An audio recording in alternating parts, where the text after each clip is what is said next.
سعودی عرب کے ایک بینک میں خلیفہ سوم حضرت عثمان بن عفان رضی اللہ تعالی عنہ کا آج بھی کرنٹ اکاؤنٹ ہے۔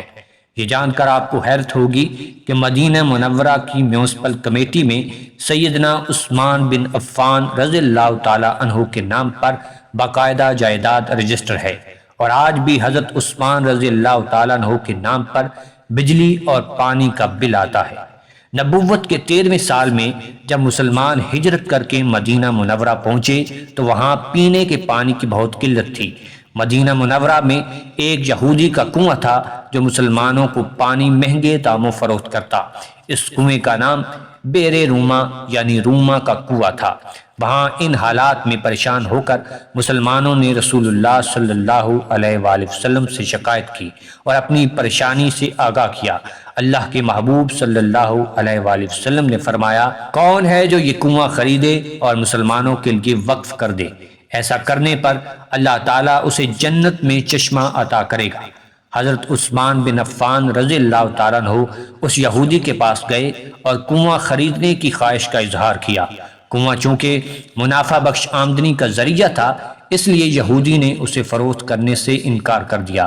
حضرت عثمان رضی اللہ تعالیٰ عنہ نے یہ تدبیر کی کہ یہودی سے کہا، پورا کنواں نہ سہی، آدھا کنواں مجھے فروخت کر دو۔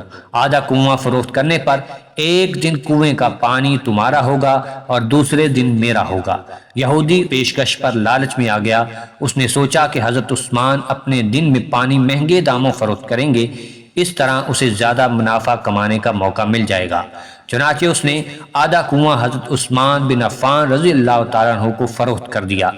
سیدنا عثمان غنی رضی اللہ تعالیٰ عنہ نے وہ کنواں اللہ کی رضا کے لیے وقف کر کے اپنے دن مسلمانوں کو کنویں سے مفت پانی حاصل کرنے کی اجازت دے دی۔ لوگ حضرت عثمان غنی رضی اللہ تعالیٰ عنہ کے دن مفت پانی حاصل کرتے اور اگلے دن کے لیے بھی ذخیرہ کر لیتے۔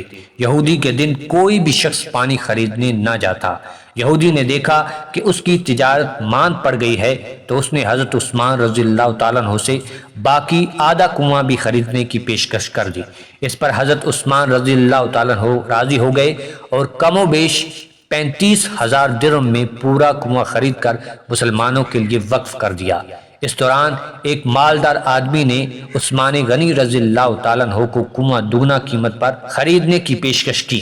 حضرت عثمان رضی اللہ تعالیٰ عنہ نے فرمایا کہ مجھے اس سے کہیں زیادہ کی پیشکش ہے۔ اس شخص نے کہا، میں 3 گنا دوں گا۔ حضرت عثمان نے فرمایا، مجھے اس سے بھی کئی گنا زیادہ کی پیشکش ہے۔ اس آدمی نے کہا، میں 4 گنا دوں گا۔ حضرت عثمان رضی اللہ تعالیٰ عنہ نے فرمایا، مجھے اس سے بھی کہیں زیادہ کی پیشکش ہے۔ اس طرح وہ شخص رقم بڑھاتا گیا اور حضرت عثمان یہی جواب دیتے رہے، یہاں تک اس آدمی نے کہا کہ حضرت آخر کون ہے جو آپ کو 10 گنا دینے کی پیشکش کر رہا ہے؟ سیدنا عثمان رضی اللہ تعالیٰ عنہ نے فرمایا کہ میرا رب مجھے ایک نیکی پر 10 گنا اجر دینے کی پیشکش کرتا ہے۔ وقت گزرتا گیا اور یہ کنواں مسلمانوں کو سیراب کرتا رہا، یہاں تک کہ عثمان غنی رضی اللہ تعالیٰ عنہ کے دور خلافت میں اس کنویں کے ارد گرد کھجوروں کا باغ بن گیا، اور اسی دور میں ہی اس باغ کی دیکھ بھال ہوئی۔ بعد ازاں آل سعود کے عہد میں اس باغ میں کھجور کے درختوں کی تعداد تقریباً 1550 ہو گئی۔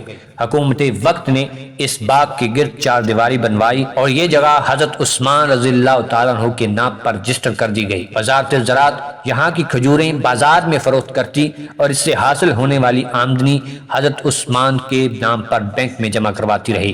چلتے چلتے اس اکاؤنٹ میں اتنی رقم جمع ہو گئی کہ مدینہ منورہ کے مرکزی علاقے میں اس باغ کی آمدنی سے ایک کشادہ پلاٹ لیا گیا، جہاں حضرت عثمان رضی اللہ تعالیٰ عنہ کے نام سے ایک رہائشی ہوٹل تعمیر کیا جائے گا۔